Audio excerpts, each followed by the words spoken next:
Olha só que história. Em São Paulo tem um bairro inteiro que nasceu, acredite se quiser, de uma única promessa. Um ato de fé que primeiro salvou uma vida e depois construiu uma comunidade inteira. Essa é a incrível história da Vila Pompeia. É uma pergunta que parece até coisa de filme, né? Como é que a oração de uma família, uma única família, pode literalmente dar origem a um bairro inteiro? Parece impossível, mas foi exatamente o que aconteceu. Vamos mergulhar nessa história para entender. Para a gente entender isso, a gente precisa voltar no tempo.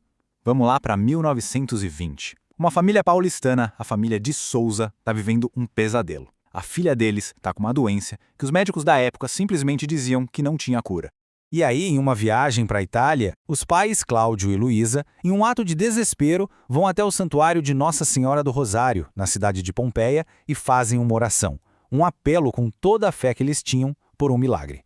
E então, no meio dessa angústia toda, ainda lá na Itália, algo acontece. Chega uma carta vinda de São Paulo e o que está escrito nela é uma notícia que parecia impossível e que ia mudar o rumo de tudo. É justamente essa notícia que dá o pontapé inicial para a nossa primeira parte aqui. Vamos ver como o voto de uma família acabou se tornando a fundação, o alicerce de toda uma comunidade. Então vamos resumir essa jornada que é de arrepiar. Em 1920, Cláudio e Luísa estão lá na Itália rezando com toda a força pela filha doente em São Paulo. De repente, no meio da viagem, chega a tal carta. A notícia, a menina melhorou assim do nada, de forma inexplicável. Eles voltam correndo para o Brasil e encontram a prova. A filha estava totalmente curada. Esse momento é o gatilho para tudo que vem depois. Imagina a gratidão desse casal. Era uma coisa tão grande que não cabia dentro deles. Eles precisavam fazer alguma coisa. E é isso que nos leva para a segunda parte da nossa história, a construção de uma capela numa colina. A primeira semente plantada numa paisagem que era praticamente vazia. E quando a gente fala em semente, era pequena mesmo. A capela que eles prometeram construir tinha só 7 por 14 metros. Para se ter uma ideia, é mais ou menos o tamanho de uma garagem para 2 carros. Um começo incrivelmente humilde para algo que ia se tornar gigante. E eles não escolheram um lugar qualquer, foram até o ponto mais alto de uma região que era basicamente o meio do nada na época. Lá eles ergueram essa capelinha e, para selar a promessa, colocaram lá dentro a imagem de Nossa Senhora do Rosário de Pompeia que eles trouxeram da Itália, conectando aquele lugar para sempre com o milagre. E para a gente ter uma ideia de como era esse meio do nada, olha só essa descrição da época. Casarões esparsos, árvores e bicas de água aqui e ali, descampados, pequenos morros e pirambeiras, por toda parte pássaros e arbustos carregados de araçás. Era um cenário quase rural, selvagem. Agora, se prepara para o contraste. Aquela colina tranquila, cheia de mato e passarinhos, hoje é a movimentadíssima Avenida Pompeia, uma das vias importantes da cidade. É uma transformação absurda, né? Bom, a capela ficou pronta e foi abençoada em 12 de outubro de 1922. E aí o que acontece? As pessoas começaram a se mudar para perto, a vida começou a surgir ao redor da igrejinha e, claro, o bairro que foi nascendo ali naturalmente pegou o nome da sua origem, da sua padroeira, Vila Pompeia.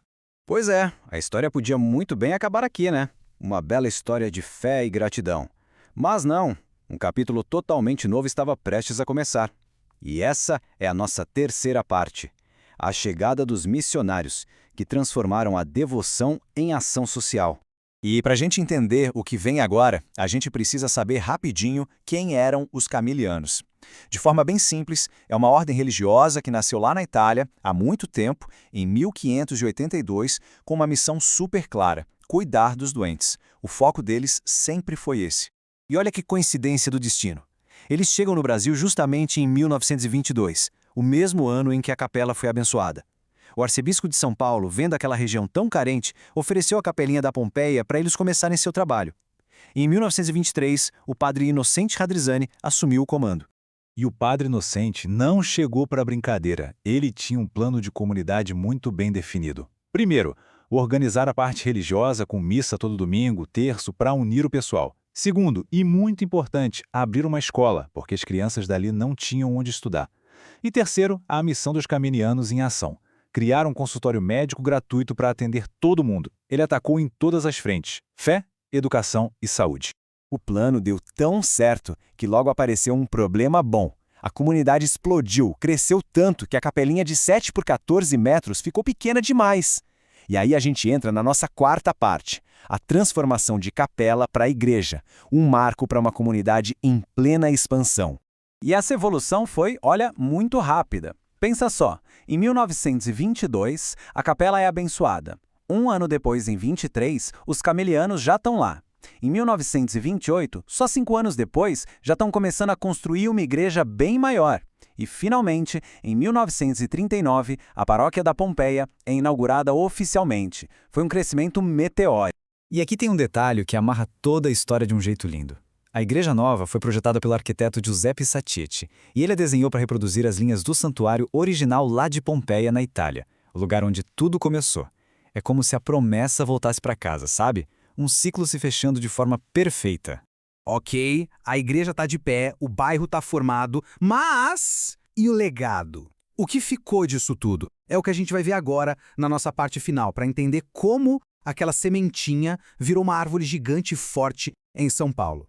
Lembra daquele pequeno consultório médico do Padre Inocente? Aquela salinha de atendimento gratuito? Pois é. Aquilo foi crescendo, virou a Policlínica São Camilo e hoje é o Hospital São Camilo. Um hospital enorme, um dos grandes centros de referência em saúde da cidade. Daquele pequeno gesto de caridade, nasceu um gigante da saúde. E o legado não está só nas paredes do hospital, não.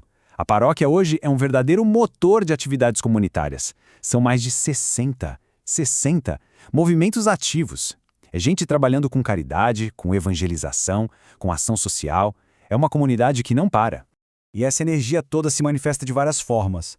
Tem a criação de um centro social, programas que ajudam casais, as comunidades de base nos bairros, um monte de grupos para jovens, para famílias, para missões. E tem mais de 16 missas todo fim de semana. É uma paróquia que pulsa, cheia de vida.